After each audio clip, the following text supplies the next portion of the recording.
Merhabalar, kanalıma hoş geldiniz. Bugün sizlerle uzun zamandır beklediğiniz bu güzel çantamızın yapımıyla geldim. Evet, çok uzun zamandır istediğiniz bir modeldi. Daha önce biliyorsunuz şu örneği, şu körüklü model diyorum ben buna. Bunu daha önce bir yıldız yuvarlak çantamın kenarında kullanmıştım. O zamandan sonra o kadar çok istek geldi ki bunun çanta halini yapalım, çanta halini yapalım. Evet, benim de elimde bu güzel ip vardı. Ancak bir taneydi, ben o yüzden bu büyüklüğü tercih ettim. Bakın şöyle göstereyim. 200 gramlık bir supra ipinden bu kadar ipim kaldı. Yani siz de bu çantayı eğer bu boyutta yaparsanız bir ip yeterli olacaktır. Ancak daha büyük, nasıl büyüteceğinizi de videonun içinde söyledim. İstediğiniz büyüklükte yapabilirsiniz bu çantayı. O şekilde yapmak istediğinizde de dediğim gibi 2 tane ip almanızı tavsiye ederim. Bu öyle bir model ki bunu dilerseniz makrome iple, dilerseniz kağıt iple, dilerseniz rafya iple, hatta penye iple, istediğiniz iple yapabilirsiniz. Makromenin tüm çeşitlerine de uygundur. O yüzden hani ip konusunda herhangi bir endişeniz, şüpheniz olmasın. İstediğiniz ipi gönül rahatlığıyla kullanabilirsiniz. Sadece burada dikkat edeceğiniz nokta ne? İpinizin kalınlığına göre istediğiniz çantanın büyüklüğünü ayarlamak için zincir sayılarında oynama yapabilirsiniz diyorum. Hala kanalıma abone olmadıysanız kanalıma abone olur, videolarımı beğenir, yorum yaparsanız da ayrıca çok mutlu olurum. Dilerseniz şöyle hemen kısaca detaylarını göstereyim. Sonrasında hemen yapım aşamalarına geçelim. Bakın şu şekilde alt kısmı şöyle bir tombik diyorum ben ona. Şu şekilde bir tombik formda. Ağız kısmını çıt çıtlı çalıştım. Henüz içini astarlamadım. Astarlamayı nasıl yapacağız onu da söyleyeceğim. Bakın küçük gibi görünse de içine çok rahat bir şekilde bakın gözlük kılıfımı koydum. Bir büyük boy bir telefon. Görüyorsunuz, cüzdan. İhtiyacınız olan, dışarı çıkarken ihtiyacınız olan her şey içine rahatlıkla sığdırabileceğiniz büyüklükte bir çanta. Ben bu çantayı daha hani şık bir modelde yaptım. Hani istediğiniz şekilde, yalnız gündüzde gecede kullanımına uygundur. Bu şekilde çıt çıt takabilirsiniz. Dilerseniz ağzını fermuarlı yapabilirsiniz. Dilerseniz de üstten çıt çıt atabilirsiniz bu çantaya. Tercih size kalmış. Dilediğiniz gibi kullanabilirsiniz. Astarı henüz çalışmadım. Astarlanacak. Bu çantayı astarlamak istiyorsanız yalnız bu ip normal diğer işte kağıt iplerde vesairelerde yaptığımız çantalarda kullandığımız astar çok fazla yakışmıyor bu modele. Daha şık bir çanta olduğu için buna daha saten ipek astar tarzında bir astar yapmamız gerekiyor. Elimde olmadığı için ben bitmişini size gösteremedim ama sonrasında astarlayacağım. Instagram'dan ileriki aşamalarda siz de içinin nasıl yaptığımı görebilirsiniz. Burada tek tavsiyem şu: gördüğünüz üzere çıt çıtlarımızı yukarı taktım. Çünkü astarı burada nereden çalışacağız? Bakın şu örneğin bittiği yerden, yani şu sık iğnelerin başladığı yerden astarı çalışacağız. Ağız kısmını astarlamıyoruz bu çantada. Çok daha güzel bir görüntü elde edeceksiniz bu şekilde. Ölçülerimiz oldukça güzel, kullanışlı. Dediğim gibi şık bir çanta oldu. Sap olarak sapı nasıl taktığımı her aşamayı gösteriyorum zaten. Metrelik zincirlerden yine kullandım. Bakın ton olarak bu ton buna yakıştığı için bu zinciri tercih ettim bu çantamda. Gerçekten çok tatlı, şık, kullanışlı, çok da rahat bir çanta oldu. Eğer siz de beğendiyseniz, hazırsanız çantamızı yapmaya başlayalım. Görüyorsunuz 200 gramlık supra ipim var. Şöyle göstereyim. Hatta tam 200 metre. Bu ince olan supra iplerden 3,5 milimlik tığ kullanacağım örerken. Şimdi zincir çekerek başlıyoruz. Burada püf noktamız şu: örneği ilk başlangıcını tek sayı üzerine koyacağımız için haliyle bir yükseklik zincirini de eklediğimizde, o yüzden toplamda ilk zincirinizin mutlaka ve mutlaka çift sayı olması gerekiyor. Şöyle tuttum, bırakmadım, bakın bir daha çektim, sıkıştırdım. Bu benim birinci zincirim olmuş oldu. 2 3 4 5 6 7 8, 9, 10. Burada dikkat etmeniz gereken nokta şu. Evet, çok aşırı sıkmıyorum dikkat ettiyseniz. Çünkü buralara batabilmem lazım. Ama bu çantanın yan hattını oluşturacağı için geniş de olmaması gerekiyor. 60 tane şimdi zincir çektim. Şimdi 60 tane çekmemin bir sebebine aslında örneği 59 üzerine kuracağım. O bir tanesi yükseklik için çektiğim zincir. O yüzden 29 bu tarafta, 29 bu tarafta ilmeğim olacak. Tam 30. zincirin içine bakın ilmek kaydırmamı taktım. Bunun sebebi ne? Sürekli saymakla uğraşmak istemiyorum. Yeri belli olsun diye. Şimdi burada ne yaptım? İşaretlemiş oldum. Görüyorsunuz bir zincirimizin V güzel kısmı var. Bir de şöyle arkası var. Şimdi biz arkadan örerek başlayacağız burada. Şimdi ne yapıyorum? Öncelikle ilki bakın arkada burası görüyorsunuz. Şöyle giriyorum buraya, arka ortaya. Buraya öncelikle bir tane sık iğnemi yapıyorum. Buradan sonra şu yapmış olduğum sık iğnenin şuradaki en son bakın uzantısına giriyorum. Girdim. Hemen yanındaki görüyorsunuz yine zincirimizin arkadaki o minik tepeciye giriyorum. Çıkarttım. Bakın olabildiğince yavaş göstermeye çalışıyorum. Uzattım. Tığımın üstünde 3 tane var. Hemen ne yapıyorum? Üçünü birden topluyorum. Şimdi tekrardan bakın hiç ipimi dolamıyorum tığıma. Şu yapmış olduğumuz burada bir üçlü oluştu. Bakın görüyorsunuz. Üçünü bir topladığım için. Bunun sonuncusuna yine giriyorum. Hemen yanındaki zincirin içine giriyorum. Uzattım. 1, 2, 3. Hepsini birden topladım. Yine bakın üçlünün şu son kanadı girdim buraya. Hemen yanındaki sık iğnenin arkasına girdim. Pardon, zincirin. Uzattım. Üçünü bir topladım. Şimdi ben supra ipiyle yapıyorum bunu. Ancak bu örnek ister kağıt iple, ister makrome ile, isterseniz rafyayla yapabilirsiniz. Bunların tamamında aynı ölçüyü kullanabilirsiniz. Ancak daha kalın 4 milim 5 milimlik makromeler kullanacaksanız ya da çok kalın ithal rafyalar kullanacaksanız ya da penye ip kullanacaksanız onunla da oluyor bu çantalar. Ne yapacaksınız o zaman? Mutlaka göz sayısında azaltma yapacaksınız. Tabii siz bu modeli daha büyük bir çantaya uygulamak isterseniz o zaman da daha büyük daha fazla sayıda zincirle başlayacaksınız. Devam ediyorum, bakın bir taraftan anlatırken son loba, son uzantıya giriyorum. Bir sonraki zincirimin batmam gereken noktasından girip bir ilmek de oradan çıkartıyorum. Bakın ne oldu? Tığımın üstünde hep 3 tane var. Uzatıyorum. Son bacağa dikkat edin ve çıkartıyorum. Tekrardan şöyle son kez göstereyim.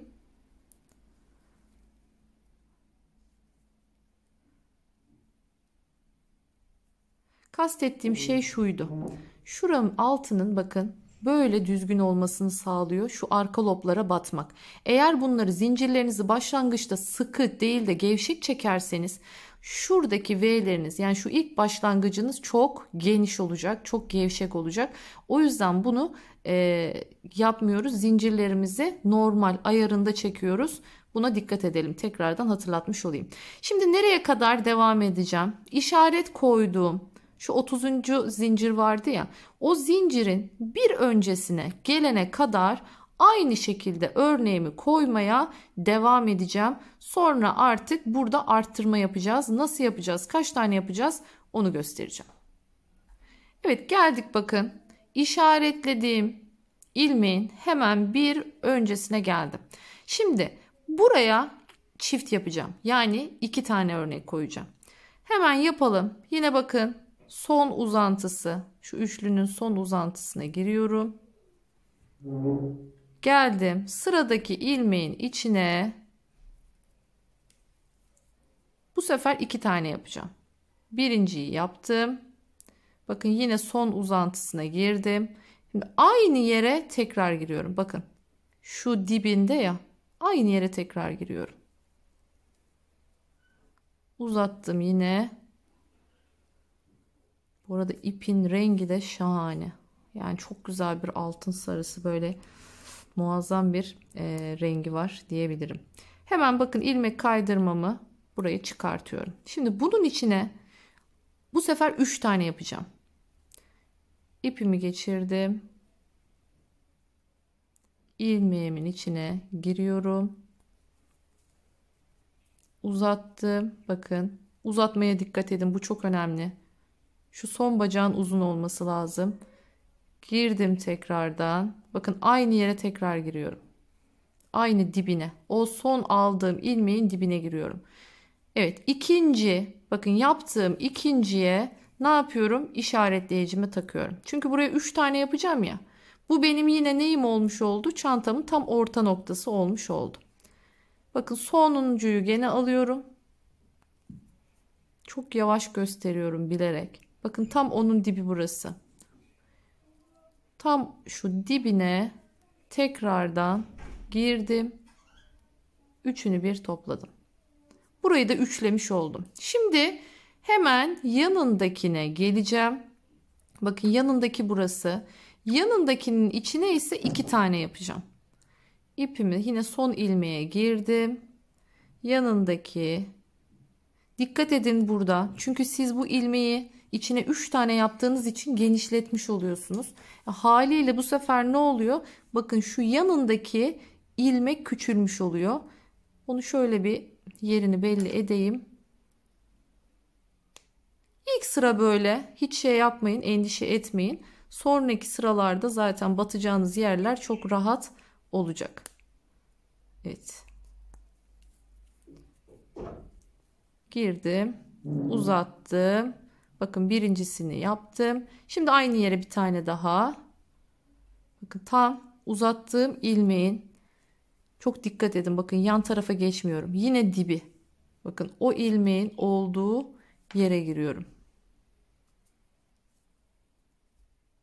Uzattım. Çektim. Şimdi ne yapmış olduk? Bir tekrar edelim. 2 tane yaptık. İşaretleyiciyi koyduğum yere 3 tane yaptık. Sonra onun yanındakine yine 2 tane yaptık. Ve o yaptığım 3 tanenin tam orta noktasına ne yaptım? İşaretleyicimi taktım. Şimdi buradan sonra artık aynen devam edeceğim. Her ilmeğin içine, bakın sıradaki ilmek bu. Yine hiç karıştırmayın bunu. Göz sayısı bu çantada çok önemli. İki tarafın eşit olması gerekiyor. Bunun içinde sayı çok önemli. Hem zincirinizi doğru saymanız ilk başta önemli, hem de sonrasında batarken doğru yerlere batmanız önemli. Bakın artık her zincirin içine bir tane koyuyorum. Yine son bacağa giriyorum. Yanındaki zincire giriyorum. Uzattım. Üçünü bir topladım. Son bacağa girdim. Yandaki zincirin içine girdim.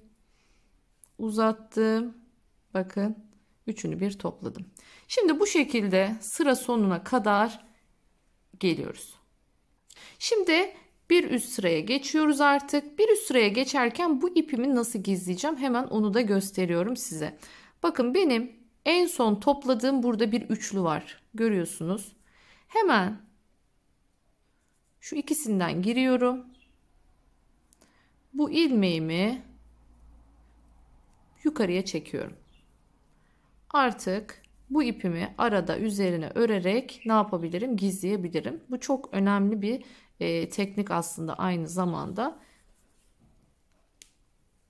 Hemen bir zincir çekiyorum, dönüyorum.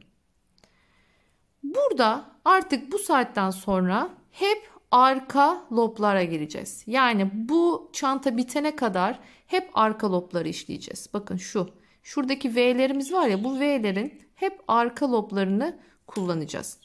Bir zincir çektim. Bakın ilkine giriyorum. İlkini sık iğne ile başlıyorum, yine ilk sırada olduğu gibi. Bir tane sık iğnemi yaptım. Hemen bakın sık iğnemin o son uzantısına girdim. Sonrasında yanındaki sık iğnemin arka lobuna girdim. İpimi de içinden yürütüyorum, gizliyorum. Bakın yine ne yaptım? Üçüncü bacağı güzelce uzattım ve üçünü bir çektim. Yine son loba batıyorum. Bakın arka loba geldim. Uzattım. Görüyorsunuz. Hep bir üçlü oluşuyor böyle. Son bacağına giriyoruz. Yandakinin arka lobuna giriyoruz. İpimi içinden yürütüyorum ve bu şekilde bu sırayı hiçbir şekilde arttırma yapmadan dolaşacağım. Bakın görüyorsunuz. Son kez gösteriyorum. Son loba girdim. Şu aradaki ip kafanızı karıştırmasın, onu çekelim. Sıradaki V'mizin, bakın burada V'lerimiz var. Şu görüyorsunuz, bu V'miz. Bu V'nin burasını almıyorum. Sadece arka lobunu. Sadece arka lobuna giriyorum. Ve yine uzatıyorum. Tabii ipimi içinden yürütmem gerekiyor. Uzattım. Üçünü bir topladım. Şimdi bu şekilde şu işaretleyicimizin olduğu yere kadar hemen örüp geliyorum.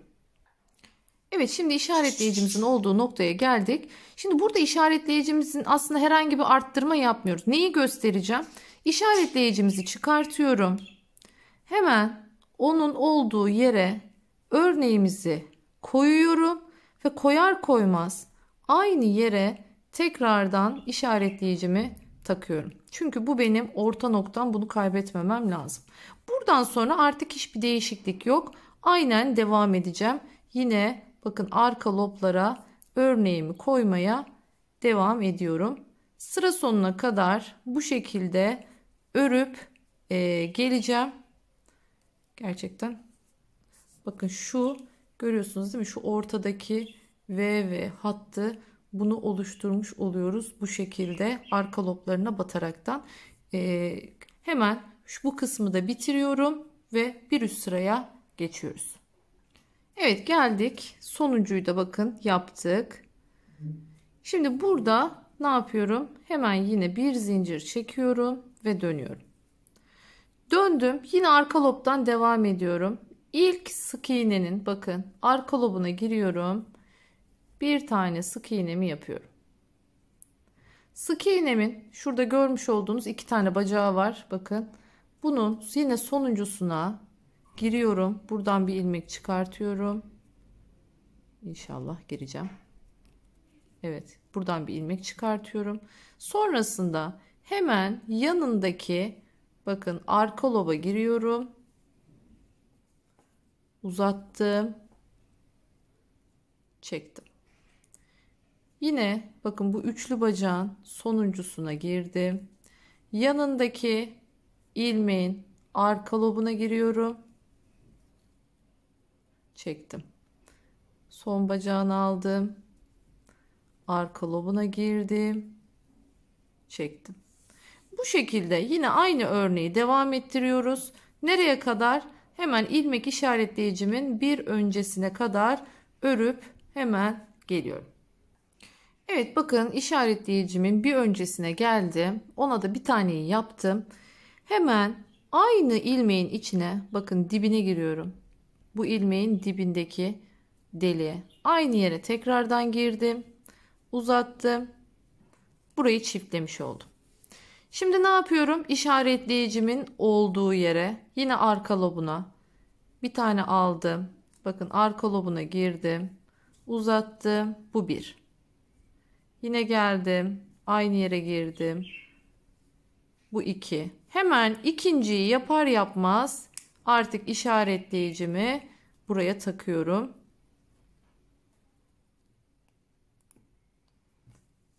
Şimdi üçüncüyü yapacağım aynı yere. Bakın yine son yere girdim. Aynı deliğin içine girip üçüncüyü yaptım. Şimdi yanındakine ne yapıyorum? Yine arka lobuna çiftli yapacağım. Bakın şöyle. Yine son uzantısını aldım bacağın. Yine arka lobdayım bakın. Bu bir. Şimdi ikinciyi yapacağım. Yine uzantıyı aldım. Aynı yere tekrardan girdim. Evet, çiftimi yaptım. Şimdi buradan sonra tekrardan devam ediyorum. Hiç arttırma yapmadan. Arttırma mantığı da anlaşıldı diye düşünüyorum. Mavişim yine benimle yarışıyor. Bakın bu şekilde devam edeceğim. Burada mantık anlaşıldı sanırım. Mesela bir sonraki sırada yine hiç arttırma yapmayacağım. Ondan sonraki sıraya geldiğimde yine işaretleyiciyi taktığım yere 3 tane, bir öncesine 2, bir sonrasına 2 şeklinde ilerleyeceğim. Bakın yavaş yavaş örnek kendisini belli etmeye başladı. Bakın arkada da aynı görüntü var. Önde de aynı görüntü var. Son derece de güzel olacak bittiği zaman. Şimdi hemen ben bu sırayı, bakın arttırma yaptım ya bu sırada. Bu sırayı tamamlıyorum. Yine zincir çekiyorum. Aynı şekilde dönüyorum. Bir üst sırayı hiçbir arttırma eksiltme yapmadan dümdüz örüyorum.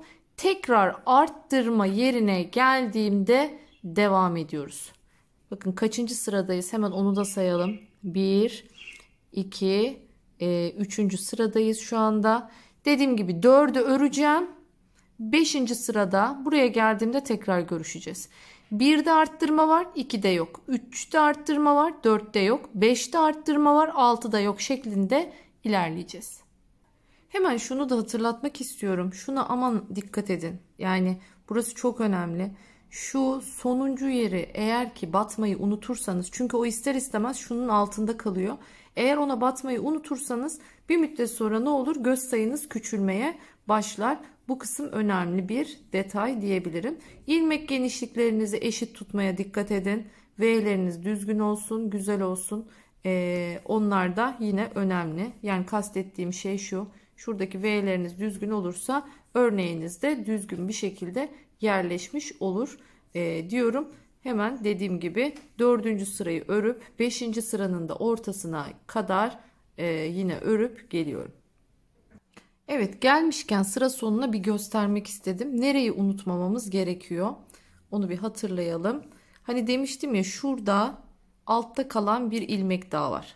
Onu unutmamamız lazım. Bakın şu çektiğimiz köşedeki şu zincirin çıkıntısı. Onun hemen bakın burada bir tane daha girmem gereken V var. Eğer bunu unutursam, buradan geri dönersem, bakın zaten hemen kendini belli ediyor. Şurada bir eksik olduğu belli. O yüzden onu ne yapmayacağız? Unutmayacağız. En son loba girdim. Bakın yine aynı şekilde buradaki arka loba giriyorum. Uzattım. Üçünü bir topladım. Bir zincir çekip hemen dönüyorum. Yanındaki ilmekten, arka lobdan hemen sık iğne yaparak başlıyorum. 4. sıramı bu şekilde bitirdim. Nereye geçtim? 5. sırama. Arttırma sırasındayım. O zaman ilmek kaydırmanın olduğu yere, pardon, ilmek işaretleyicimin olduğu yere kadar hemen örüp geliyorum. Evet, geldim. Bakın işaretleyicimin bir öncesine bir taneyi yaptım. Şimdi son bacağına girip aynı yere bir tane daha yapıyorum. Böylece burayı çiftledim. Şimdi ne yapacağım? İşaretleyiciyi koyduğum yere, arka loba 3 tane yapacağım. Birinciyi yaptım. Yine geçirdim aynı yere. İkinciyi yaptım. Ne yapıyordum? İkinciyi yapar yapmaz işaretleyicimi çıkartıyorum ve artık bu yapmış olduğum ilmeğe geçiriyorum.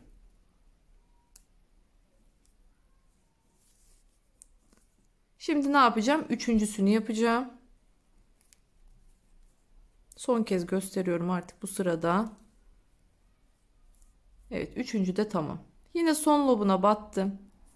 Bakın bu çok önemli. Bir önde şu V'yi bırakabilmemiz için ne yapıyoruz? Sürekli şu arka loblara batıyoruz. Yani şu V'mizin şu arka loblarına batıyoruz ki önde V hattımız oluşabilsin. Evet, aynı yere ne yapıyorum? Bir daha batıyorum. Evet, burayı da ne yaptım? İkilemiş oldum. Artık 5. sırada arttırmamızı da yaptık. Şimdi burada ne kadar arttırma yapacağınız aslında tamamen size kalmış bir durum. Şöyle göstermek istiyorum. Bakın şu şekilde.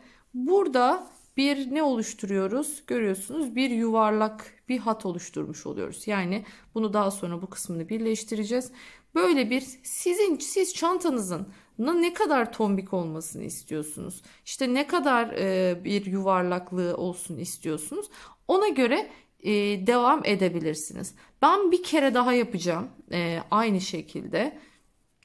Yani burada yaptım. Şimdiki sıra ne oldu? 6. sırayı dümdüz örüyorum. Hiçbir değişiklik yapmıyorum. Arttırma yok. Sonra 7. sırayı yaparken bir tur daha arttırma yapacağım. Tahminim yeterli olacak diye düşünüyorum. Sonrasında artık arttırma yapmadan devam edip gideceğim. Dilerseniz ne kadar olmuş hemen şöyle söyleyeyim. Tabi bu çantamızın daha ağız kısmı var. Orayı da ekleyeceğiz yani. Boyunu bu kadar olarak düşünmeyin. Hemen şöyle gösteriyorum. Bakın şu anda 13 santimde ama tekrar söylüyorum daha arttırmaya devam edeceğiz. İstediğim kadar yapabilirim. Boyu ne kadar olsun istiyorsam. Bakın şöyle göstereyim. Hemen hemen 11 ile başlamışız. Şu anda yaklaşık olarak 13 santime gelmişiz. Burada dediğim gibi bir ağız kısmımız da olacak. Yani şöyle bu çantanın bir ağız kısmını da yapacağız. O yüzden ben bir kere belki 2 kere daha yapabilirim bu arttırmayı.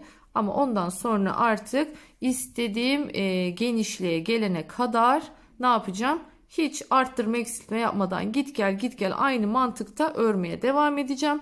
Bu sefer sıra sonuna geldiğimizde burada arttırdıklarımızı ne kadar arttırdıysak orada kesmeye başlayacağız. Bu kısım önemli. Buna dikkat edelim. Hemen dediğim gibi dilediğim kadar arttırma yapacağım. Tabii size yine tüm detaylarını vereceğim. Ben kaç tane yaptım, kaçıncı sıralarda yaptım hepsini söyleyeceğim. Hemen örüp geliyorum. Evet, geldik şimdi artık eksiltmeye başlayacağımız yere. Hatırlarsanız söylemiştim, mutlaka işaretleyicinizi ortada devam ettirin diye. Aynı şekilde bakın yerimiz şu anda belli. Ne yaptık hatırlayalım bir. 4 tane arttırma yapmıştık. Bakın görüyorsunuz şu hep sol taraflarında arttırmaların olduğu yerler belli. Buradan görebilirsiniz. Şu 4 tane sırada arttırmamız var. Sonrasında 3, 6, 9, 12, 13, 14 tane hiç arttırma eksiltme yapmadan dümdüz devam ettik. Şimdi 15.'ye geldim. Artık tekrardan burada kesmeye başlayacağım. Yani burada yaptığımızın tam tersini buraya koyacağız. 15, 16, 17, 18. de en son eksiltmemizi yapıp çantamızın bu alt kısmını tamamlayacağız. Yani simetriğini yapıyoruz. Burada arttırdığımız yerler burada aynı şekilde kesilerek devam edecek. Dilerseniz hemen eksiltmelerimize başlayalım. Şimdi aynı şekilde devam ediyoruz. Bu orta noktamızın, bakın her orta noktada 3 tane arttırma yapmıştık ya. Yani bu orta noktanın sağındaki ve solundaki ve kendisi olmak üzere şu 3 tanesini ne yapacağız? Şimdi tek ilmeğe çevireceğiz. Yine yanındakilerde bakın şu 2 taneyi tek ilmeğe çevireceğiz. Bunu nasıl yapacağız? Yani kesme işlemine başlıyoruz şimdi. Bakın hala şöyle bir ipimiz var. Görüyorsunuz fazla yetecek. Şimdi nasıl yapıyorum onu göstereceğim. Bakın Yine her zamanki gibi son bacağa batıyoruz. Battık. Yanındakinin arka lobuna girdim, çektim. Yanındakinin de arka lobuna giriyorum. Onu da çekiyorum. Pardon, bu arada bir tane daha örmem gerekiyor. Gelememişim daha yanına. Evet. Şu iki taneyi şimdi birleştireceğiz. Tekrar gösteriyorum. Şimdi battım. Yanındakinin arka lobuna battım. Devam ediyorum bakın. Yanındakinin de arka lobuna batıyorum. Ve böylece tığımın üstünde artık 4 tane oluyor. Hepsini bir çektiğimde bakın buradaki 2 tane ilmeği artık tek ilmeğe düşürmüş oldum. Şimdi aynı şeyi ne yapacağım? Şu görmüş olduğumuz orta nokta için yapacağım. Ama bunu burada 3 sefer yapacağım. Şimdi bunu çıkartıyorum. Son loba yine bakın battım, şu aldım son bacağı. Başlıyorum şimdi. 1 2 bu da 3. Şimdi hepsini bir topladım. Bakın ne oldu? 3 ilmeği tek ilmeğe düşürmüş oldum ve hemen ilmek tutturucum, yine orta nokta burası biliyorsunuz, hemen takıyorum. Takmazsanız ne olur? Her seferinde orta noktayı bulmak için saymak zorunda kalırsınız. O yüzden bunu takmanız sizin için büyük avantaj. Şimdi tekrardan bakın son bacağına girdim. Şimdi burada hatırlarsanız sağda solda arttırma yaptığımız için şu 2 taneyi de tekrar kesmemiz gerekiyor. 1, yanındakine de girdim. 2, tığımın üstünde 4 tane var. Hepsini bir topladım. Şimdi artık buradan sonra aynen devam ediyorum. Sıra sonuna kadar gideceğim. Yine nasıl arttırırken bir sıra arttırıp bir sıra dümdüz örüyorsak burada da bir sıra kesip bir sıra dümdüz öreceğiz. Yani bir sırada kesme yapacağız, bir sırada kesme yapmayacağız. Dilerseniz ben bunu bitireyim. Yani bu sırayı bitireyim. Arkasındaki düz örülecek yeri de öreyim. Sonrasında tekrar kesme yapacağımız yere kadar geleyim ve oradan yeniden kesme işlemimizi gerçekleştirelim. Evet, yine geldik bakın keseceğimiz noktaya.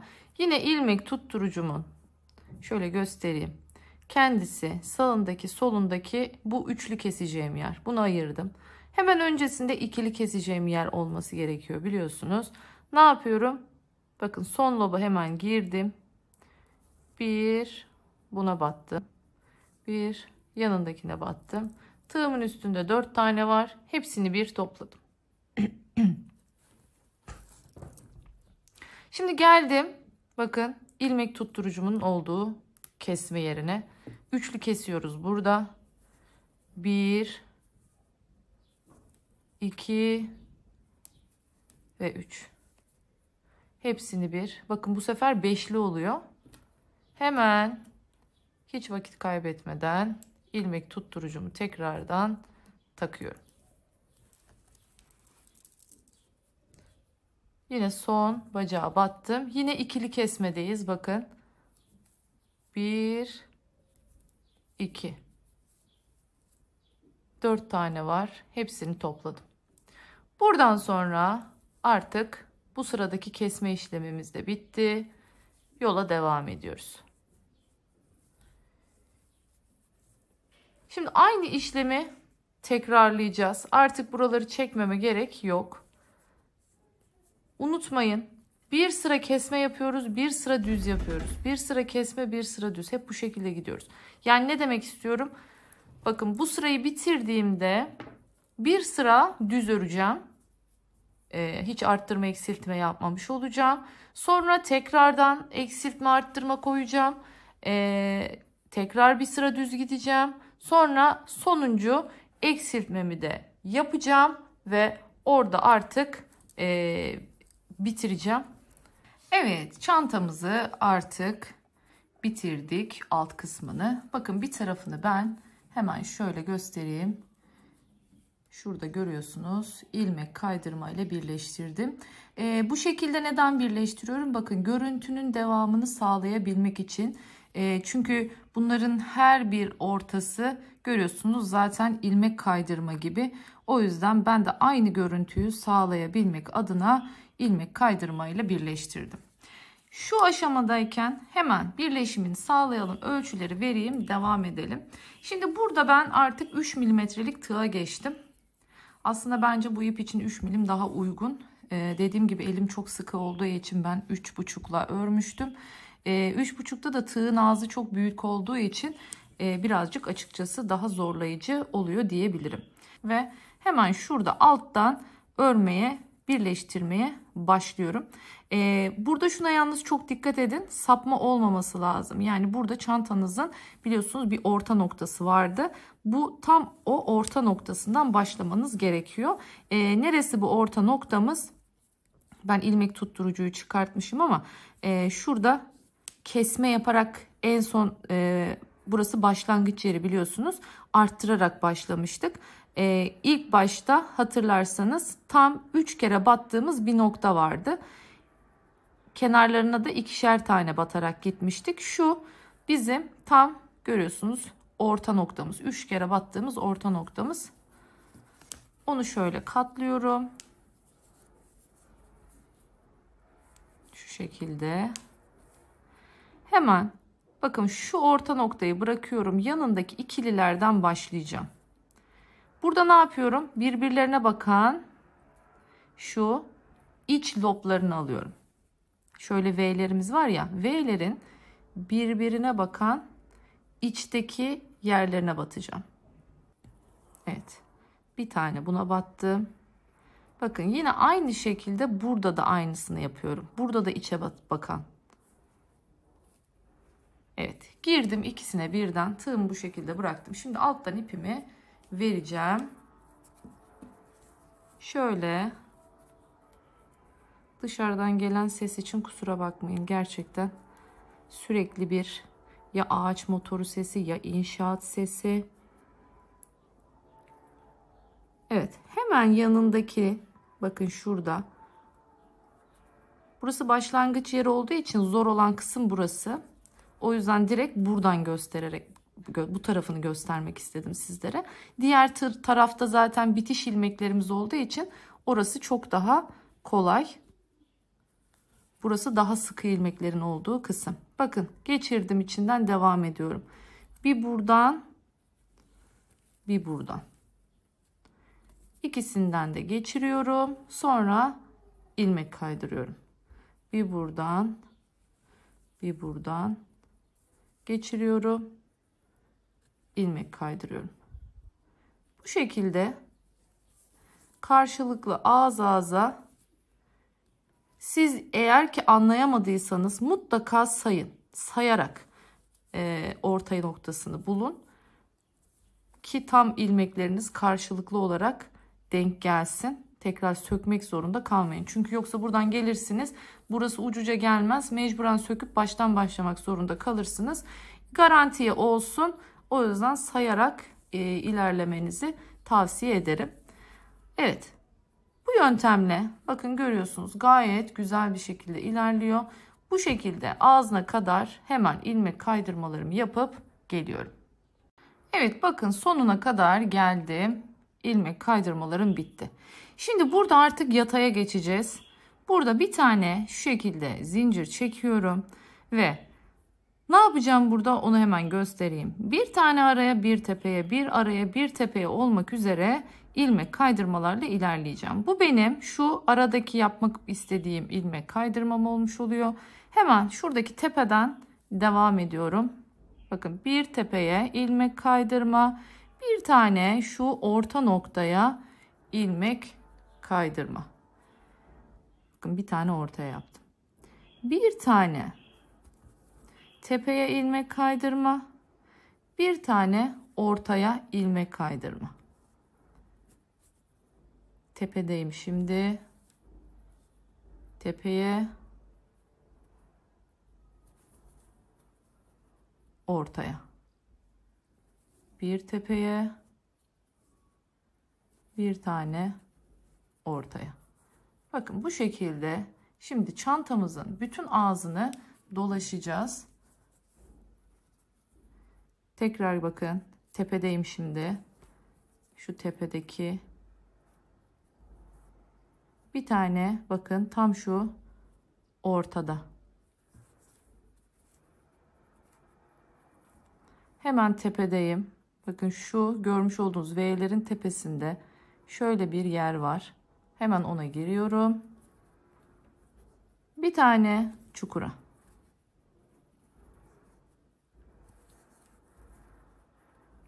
Bakın bu şekilde çantanın bütün ağzını hemen dolaşıp geliyorum.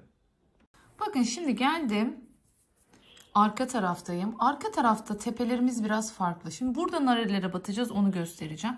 Bakın aralarda şu en üstte görmüş olduğunuz bacak var ya. Aralarda buraya ilmek kaydırıyorum. Tepelerde de bu sefer tepenin de üstünde bakın bir aynı şekilde atma var. Bir tane de buraya ilmek kaydırıyorum. Bir araya, yine bir tepeye.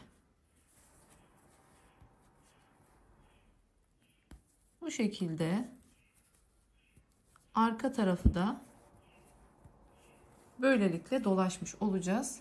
Evet, geldim şimdi sıra sonuna. Bakın sonuncuyu da yaptım.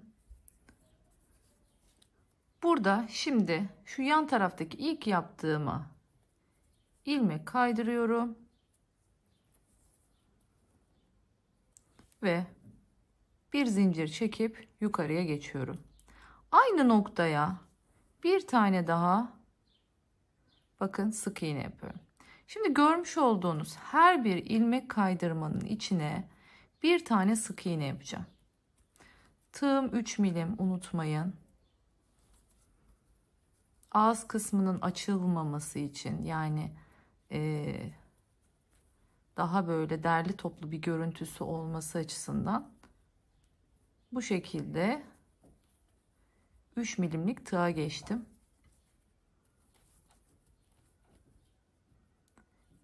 Bir sıra böyle bu şekilde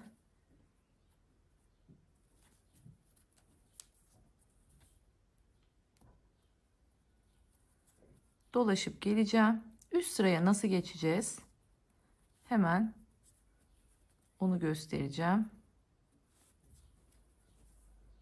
Şöyle altında şu şekilde bir hat oluşmuş oldu. Gerçekten bu ipin sık iğnesi bile bir farklı duruyor. Bakın sanki sık iğne değil de böyle başka bir işlemeymiş gibi görünüyor.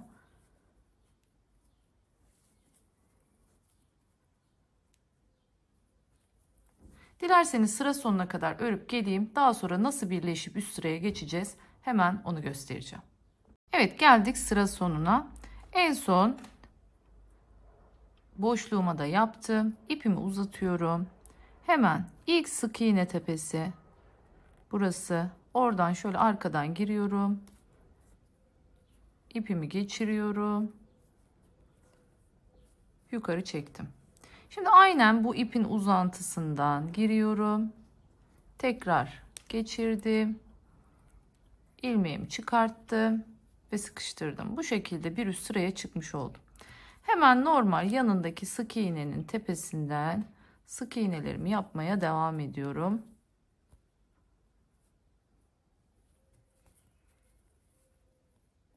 Bu şekilde. Burada artık bir hat görüntüsü olsun istemiyorum. O yüzden tamamını birden alıyorum ki böyle görüntü düz kalsın. Çünkü burada bir hattımız var zaten. En son hattımızda ağız bitiminde olsun istiyorum. O yüzden burada artık normal her zamanki gibi her sık iğnenin üzerine bir sık iğne yapıp geleceğim. Yine aynı şekilde bakın geldiğimizde en son yapacağım sık iğne burası. Sık iğnemi yapacağım. Yine buraya bir önceki şimdi gösterdiğim yöntemle buraya geçeceğim. Tekrardan üstüne devam edeceğim. Hemen dilerseniz istediğim yüksekliğe gelene kadar örüyorum, geliyorum. Evet, artık bakın geldik çantamızın ağız kısmını yapmaya. Ne yapmıştık bir hatırlayalım. Tekrardan söylüyorum. Çünkü bazen çok atlayarak izleyebiliyor izleyenler. O zaman da işte görmedik, bir daha kaçırdık, neydi soruyorlar, sayamadık diyorlar. Şöyle tutuyorum, hem sayabilmeniz açısından, ister ekran fotoğrafı almanız açısından. Şimdi 4 tanesinde ilk başta arttırma yapmıştık. Sonrasında 3, 6, 9, 12, 15, 18, 19 tane düz ördük. Son 4 tanesinde de kesme yaptık. Yani 4 başta 4 sonda arttırma ve kesme yaptığımız 8 tane var toplamda. 19 tane de ortada var. Yani bu durumda ne olmuş oldu? 27 tane şu görmüş olduğunuz sütunlarımızdan var. Sonrasında ne yaptık? Bitirdik. İlmek kaydırma yöntemiyle ağız kısmını komple dolaştık ve sonrasında sık iğne yöntemiyle çantamızın ağzını örmeye başladık. Çantamızın artık bitirdik. Yalnız şunu söyleyeyim. Burada iki farklı yöntemle gidebilirsiniz. Bir birleştirip sıra sonunda sürekli çıkarak videoda gösterdiğim gibi yapabilirsiniz. Ya da ben bir yerde hata yapmışım. Sökmek zorunda kaldım. Sökünce de hiç birleştirme yapmadım. Bu sefer spiral olarak gittim. Yani baştan başlamıştık ya. Döne döne hiç ek yapmadan spiral olarak çantanın ağzına buraya kadar şimdi geldim. Şimdi buradan sonra çantamın ağız kısmına böyle boş kalsın istemiyorum. Bir bitiriş yapmak istiyorum. Bu arada ipimi de göstereyim. Bakın şöyle bir ipim kaldı. Yani bu çantayı bitirdiğimizde tam tamına ipimiz yetmiş olacak. Uzunluk olarak da ölçülerini hemen söylüyorum. Şöyle bir bastırayım. Evet. 25,5 santimlik bir enimiz var. Yani aslında bir nevi küçük böyle bir el çantası clutch boyunda oldu. Boy olarak da evet 17,5'da boyumuz var bu çantamızda. Gerçekten şöyle form olarak dedik ya, şu ağız kısmını 3 milimle ördük. İlmek kaydırma yaptığımızda bir nevi göz azaltmış oluyoruz o sırada. Çünkü bir tepeye bir boşluğa, bir tepeye bir boşluğa batarak böylece şu tombiklik, şu alttaki kavisi vermiş oluyoruz bu çantada. Kaç sıra ördüm ağız kısmını? Bakın 8 sıra dolaştım. Unutmayın 3 milimle örüyorum. 3 milimetrelik tığ kullanıyorum. 8 sıra ördüm ve gayet ideal bir ağız ölçüsüne ulaştı. Artık şimdi buradan sonra dolaşmaya başlıyoruz ağız kenarını. Şimdi ağız kenarında şu yöntemi kullanacağız. Bakın tığımı şunu gevşetmiyorum, gevşek tutmuyorum. Mutlaka buna dikkat edin. Her örgünüzde şu tığınızdaki ilmek hep sıkı olsun. Geldim yanındakine. Bir ilmek kaydırıyorum. Bir zincir çekiyorum. Ve yanındakine tekrar ilmek kaydırıyorum.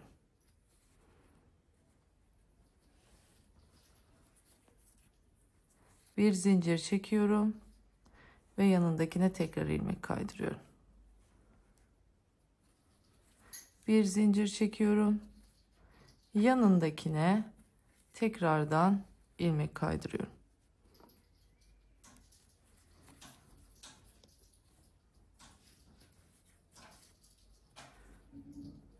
Pardon, zincir çekmedik. Her ilmek kaydırmadan sonra bir zincir çekiyoruz ki şu ağızdaki, bakın şu dalga, şu güzel görüntüyü oluşturmaya çalışıyoruz burada. Bu çantada fermuar dilerseniz kullanabilirsiniz ama ben kullanmayacağım. Bu çantamızı normal çıt çıtlı olarak kullanacağız. Dilerseniz üstten atma çıt çıt yapabilirsiniz. Dilerseniz normal bir şekilde içten çıt çıt yapabilirsiniz. Ben metal zincir, klasik zincir saplardan kullanacağım bu çantada. Bakın devam ediyorum. Bir zincir çekiyorum.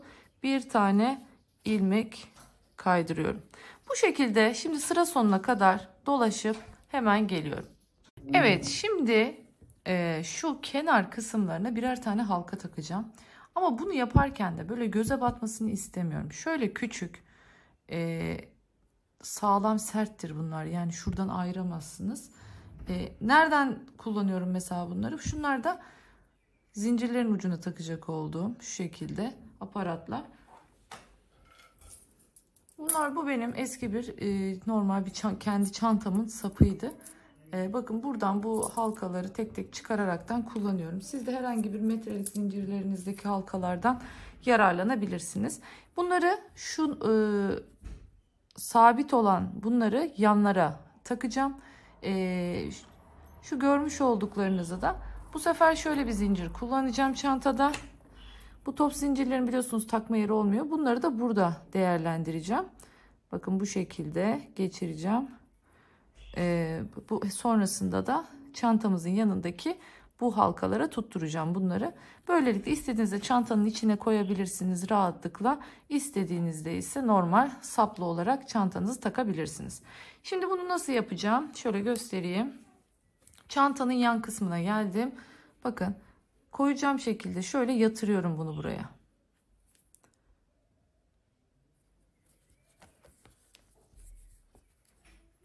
Şöyle koyuyorum. Şimdi neredeyim ben? İlmek kaydırma kısmındayım. Şöyle içinden geçirdim. Normal ilmek kaydırmamı yaptım. Şimdi bakın zincir çektiğimde otomatikman bu içeriye hapsolmuş oldu. Şimdi tekrardan hemen yan taraftakine giriyorum bakın. Yine ilmek kaydırmamı yapıyorum. Yine zincirimi çekiyorum. Böylece bu halkayı buraya bu şekilde ne yapmış olduk? Sabitlemiş olduk. Tam yana gelen ikili de yapıyorum bunu. Sonra bakın yanından aynen devam ediyorum tekrardan. Böylelikle bir daha ekstradan da onu takmak için dikme vesaire yapmamıza gerek kalmıyor. Aynı yöntemle devam ediyorum. Bir zincir, bir ilmek kaydırma. Şunu da çekeyim. Bakın görüyorsunuz. Buraya bunu ne yapmış olduk? Takmış olduk. Dilerseniz siz işte ben bunun dışarıda durmasını istemiyorum derseniz isterseniz bunu içe de takabilirsiniz.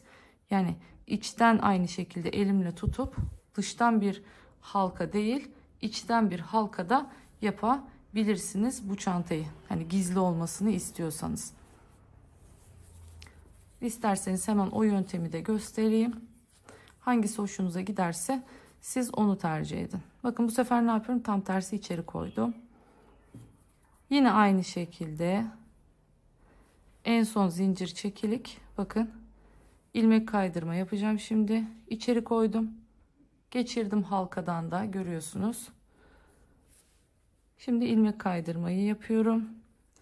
Bir zincir çektim. Yine aynı şekilde hem bundan hem halkanın içinden giriyorum.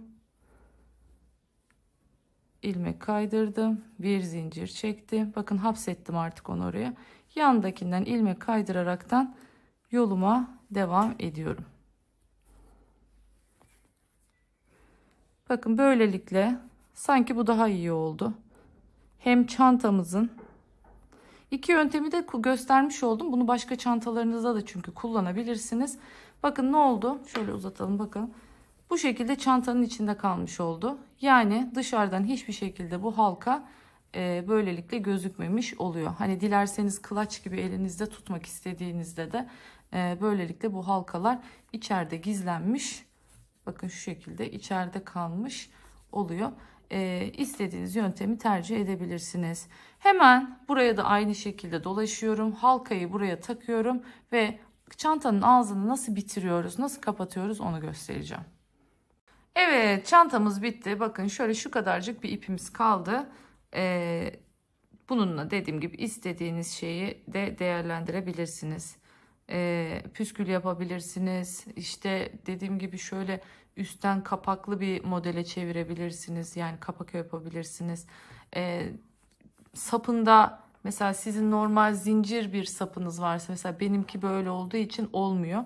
Ama normal klasik zincirlerden varsa içine bununla böyle bir sıra ilmek kaydırma giderseniz hem zincir örgü birbirini tamamlamış olur. Çok güzel bir görüntü oluşur. Bakın sıra sonuna geldiğimde tekrardan diğer tarafta taktığım gibi içten bunu da taktım. Artık ipimi kestim, iğneme geçirdim. Şimdi burada ne yapıyoruz? Nereye gideceğiz? Bakın şöyle şu dibindeki şu eğim var ya aşağıya doğru olan. Buna değil de şu yukarı doğru olana gidiyoruz. Çünkü bu eğimin aynısından yapacağız bir tane daha.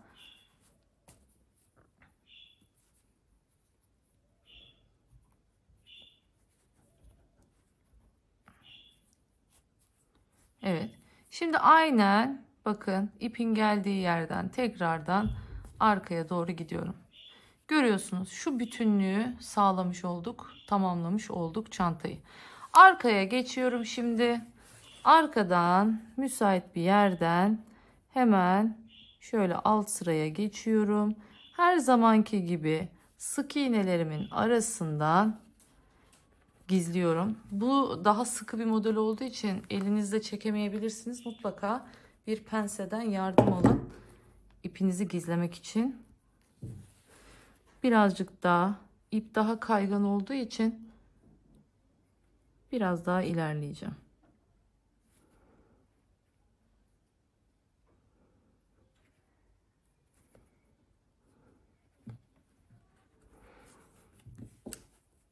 Evet. İyice çektim. Şimdi burada ipimi kestim. Evet. Bakın çok güzel bir ağız bu. Görüyorsunuz değil mi? Ne kadar düzgün. Yani böyle gerçekten sırma gibi bir çanta oldu. Sanki altın işlemeli gibi. Bakın altın bileklikler gibi. Çok bu ağız kısmı da çok yakıştı. Şimdi bu görmüş olduğunuz artık halkalarımıza ne takacağız? Bu görmüş olduğumuz zincirimizi takacağız. Bu metrelik halinde satılan zincirlerden. Ben elimde farklı modeller var ancak biliyorsunuz her altın tonu birbiriyle aynı olmuyor. Bu çantanın tonuna en uygun renk bu oldu. Yani ton olarak aynı tonlarda olduğu için bunu tercih ettim. Şimdi bunu çantaya nasıl monte ediyoruz? Bakın şöyle bir halkayı aldım. Buna taktım. Aynı şekilde bu halkadan da şimdi geçireceğim.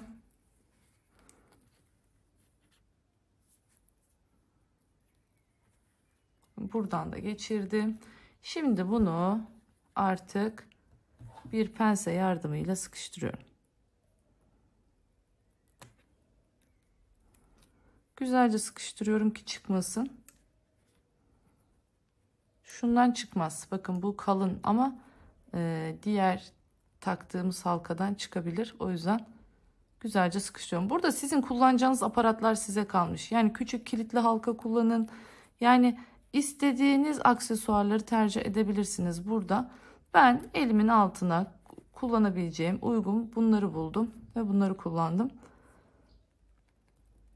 Değerlendirmiş oldum. Bakın bu şekilde takmış olduk. Aynı işlemi şimdi diğer taraf için de yapıyoruz. Yine aynı şekilde bakın taktım. Çantamızdan da geçirdik. Bir de buradan. Evet, güzelce sıkıştırdım ve çantamızın zincirini takmış olduk bu şekilde. Bunu dediğim gibi dilerseniz elinizde kullanmak istediğinizde içe taktık zaten. Bakın şu şekilde zincirlerimizi içine atıp bakın hiç görünmeden bu şekilde de kullanabilirsiniz. Şimdi bu çantanın astarı nasıl olacak? Astarlamayı ben video içinde şimdi size gösteremeyeceğim ne yazık ki. Çünkü buna normal böyle diğer kağıt iplerde kullandığımız o mat astarlar yakışmıyor. Dak kumaşlar falan yakışmıyor. Bunun hakkı ipek astar, saten astardır. O yüzden onu da şu an elimde olmadığı için hani daha almam gerekiyor yani. Ama yaparken şunu tarif edeceğim size hemen. Çantanızı yine şöyle yassılaştırın, kalıp olarak kullanın. Kesin ve burada şuna dikkat edin. Bu çantada lütfen buraya gelmeyin astarda. Astarı şuradaki şu ek yerinden yapıyoruz. Yani şu ağız kısmının güzelliğini bozmayın. Şu ağız kısmına astar gelmesin. Çünkü buraya da zaten çıt çıtınızı falan da monte edeceksiniz. Astarı şuradan itibaren takın. Şu ağzı bu şekilde düzgün kalmış olsun. Son derece güzel kalıp gibi bir çanta. İpinden de kaynaklı. Gerçekten bu model çok istediğiniz bir modelde. Böyle ben küçük formatta çalıştım. Dediğim gibi bunu istediğiniz kadar büyütebilirsiniz. Bundan şahane bir kol çantası olur. Bakın bunu büyüttüğünüzü hayal edin. Yani iyice büyüttüğünüzü düşünün bunu. Gerçekten çok güzel bir kol çantası yapabilirsiniz bu modelle. Bu modelle yine çok güzel burslu çantalar yapabilirsiniz. Yani tercih size kalmış. Ben sadece örneği göstermek için daha küçük formda ve bu ipi kullanmak istedim. Bakın bir tane 200 gramlık Super ipten elimde kalan bu. Bunu o yüzden eğer bu boyda yapacaksanız bir taneyi rahatlıkla yetirirsiniz. Ama büyütmek istiyorsanız 2 tane almanızı tavsiye ediyorum. Evet, şimdi çıt çıtlarımızı yapacağız. Çıt çıtlarımızı takmak için bakın şu şekilde geçmeli çıt çıtlar. Sizin elinizde eğer dikmeli çıt çıt varsa siz direkt onları dikerek kullanabilirsiniz. Ben bunu kullanacağım. Şimdi bunları takmak için, çantaya monte etmek için şöyle birer halka yapacağız. Şöyle bakın, sihirli halkayla başlıyorum. Ne yapıyorum? Tığımı, bakın ipi şöyle bir çarpı haline getiriyorum orta parmağımın üstünde. Bunu sabitliyorum buraya. Burada tutuyorum güzelce. Sonrasında buradan giriyorum. Bakın. Alttan bu ipimi çekiyorum. Burktum şöyle bir. Ve sıkıştırdım. Bu benim sihirli halkam olmuş oluyor. Şimdi bu ipi de içinden yürüterekten buraya 7 tane sık iğne yapacağım. 1 2. Bunu tüm çantalarınızda çıt çıtlarınızı takmak için kullanabilirsiniz. Bu yöntem gerçekten çok şık duruyor. Çok daha rahat monte etmenizi sağlıyor ve görüntü açısından da güzel bir görüntü oluşuyor. Hani büyük kare parçalar örmek yerine tam çıt çıtınızın çevresi kadar bir bu yuvarlak halka yani dairelerden yapmanız çok daha güzel. Bakın 6 tane oldu. Bir tane daha yapıyorum. Evet, 7.'yi de yaptım ve sıkıştırıyorum.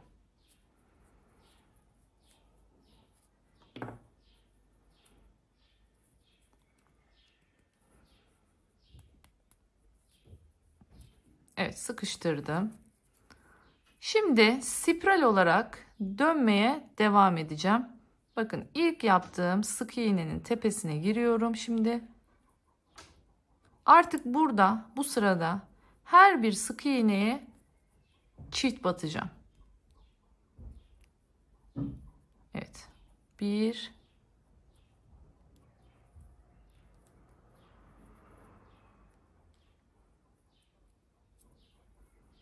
2. Şimdi sıradakine geçiyorum. 1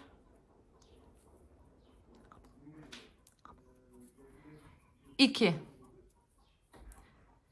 1 ikinciyi yapıyorum. Sıradaki yine 1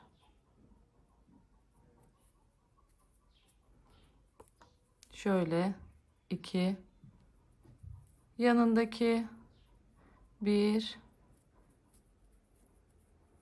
2 yanındaki 1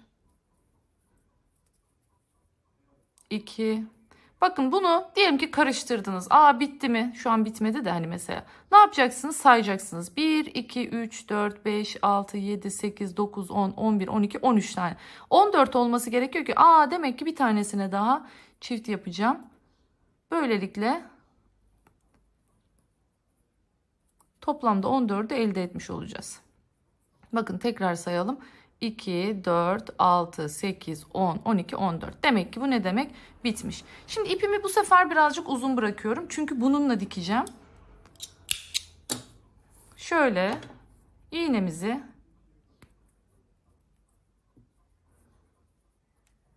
alıyoruz ve kapanışı nasıl yapıyoruz? Hemen onu göstereceğim. Düzgün bir daire elde etmek için bakın hemen şu yanındaki değil, onun yanındakinin tepesinden bu şekilde giriyorum. Sonra ipin ilk geldiği yer bakın belli. Aynı yerden tekrardan girip arkaya geçiyorum. Ve böylelikle halkamızı bakın tam bir daire oluşturmuş olduk. Şimdi bu ip burada kalsın. Ne yapacağım? Ben bununla dikeceğim. Şu şekilde çıt çıtım var. Bunu şöyle herhangi bir yerden karşıya geçireceğim. Onun için şöyle biraz yerlerini belli edelim. Genişletelim delikleri. Bakın şu şekilde. Tam karşısında da nereye gelecek? Bir de ona bakalım. Evet, o kendisi genişletti yerini. Şöyle. Evet. Güzelce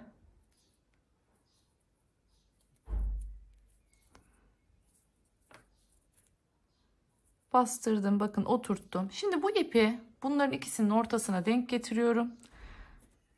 Şöyle metallerimiz var. Arkasında sıkıştırabilmek için. Rahatça çıkmasın sonrasında diye.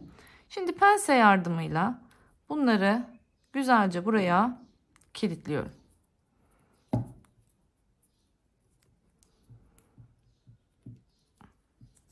Evet, şimdi güzelce bastırıp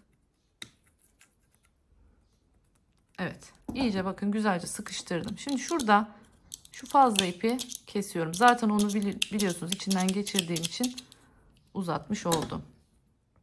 Evet. Şimdi bu şöyle gözüküyor ama bunlar şimdi biraz sonra dikilirken şu birer tane ilmek, şu ilmek kaydırma gibi bakın etrafında çıkacak. Ve bu da son derece güzel bir görüntü oluşturuyor. Bu yöntemle hem çantanıza tutturmak daha kolay, dikmek, hem de bakın son derece güzel bir görüntü elde ettik. Aynısı için bir tane daha yapacağım. Ona da bunu takacağım. Ve şimdi bunu nasıl çantaya dikiyoruz onu göstereceğim. Öncelikle bunun için çantanızın tam orta noktasını bulmanız gerekiyor. Bunu nasıl buluyoruz? Bakın şu iki yan ortayı şu şekilde ağız ağza getiriyoruz. Ve sonrasında bu şekilde çantamızın tam orta noktasını buluyoruz. Bakın burası tam benim orta noktam. Tam bu orta noktanın hizasına bunu bu şekilde denk getiriyorum. Evet, şöyle. Ve bu şekilde şimdi bunu buraya karşıya dikmeye başlıyorum. Tam nereye denk geliyorsa bakın oraya. Şimdi arkaya şu şekilde girdim. Evet. Şimdi gözükmeyecek şekilde alt noktadan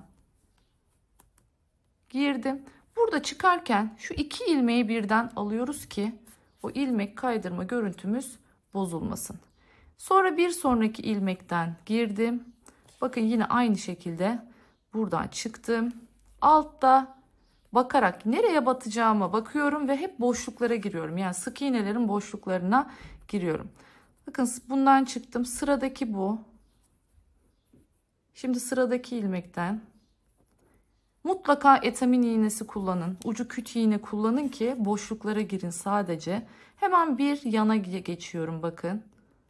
Alt kısımda olduğum için.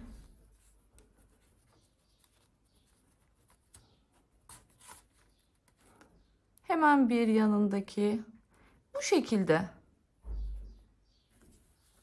her bir ilmek kaydırmadan geçerekten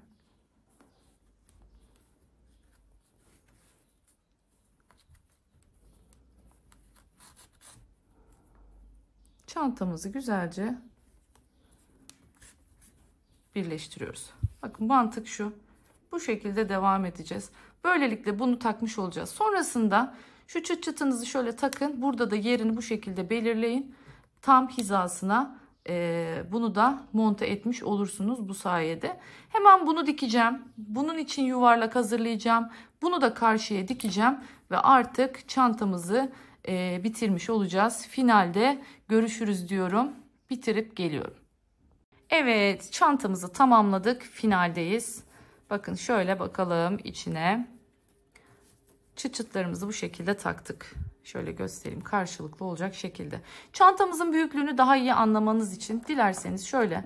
Bakın büyük bir boy bir telefon atıyorum içine. Yine normal bir gözlük kılıfım. Ve görüyorsunuz cüzdanım, yani şöyle bakarsanız elimden ne kadar büyüklük olduğunu anlayabilirsiniz. Bu benim standart her zaman kullandığım cüzdanım. Şöyle içine koyduğumuz zaman rahat bir şekilde içine sığıyor. Ağzını kapatıyoruz. Bütün malzemelerimiz şu tombik kısımda kalıyor. Bakın herhangi bir şekilde gün içinde ya da akşamları şık bir yerde dediğim gibi bu çantayı istediğiniz büyüklükte yapabileceğiniz gibi bu boyda yaparsanız da çok rahat bir şekilde günlük kullanabilirsiniz. İhtiyacımız olan şeyleri karşılıyor. İçini gördünüz. Rahatlıkla sığdırabilirsiniz. Hatta bakın içine koyduklarım şurada kalıyor. Hacim olarak yeterli büyüklükte diyebilirim. Biliyorsunuz demiştim, zincirli çalıştık ama bazen yani şöyle elimize almak isteriz ya çantaları, böyle akşam falan şu elimize almak istediğimizde de hiç sorun değil. Zincirlerimizin halkasını da içten taktık hatırlarsanız. O yüzden şöyle zincirini tabana gönderirseniz istediğiniz gibi şu şekilde bir elinize de çok şık bir şekilde alabilirsiniz. Bu çantanızı clutch gibi de kullanabilirsiniz. Tamamen tercih size kalmış. Dediğim gibi astarlamasını daha sonra yapacağım. Mutlaka Instagram'da sonrasında astarın iç aşamalarını paylaşırım, detaylarını. O kısmında da siz de inceleyebilirsiniz, görebilirsiniz astarını nasıl taktığımı diyorum. Ben çok beğendim. Çok tatlış bir çanta oldu. Örmesi çok keyifli, çok kolay. Gerçekten dediğim gibi istediğiniz boyda ve büyüklükte yapabilirsiniz. Zincir sayılarınızı değiştirerek diyorum.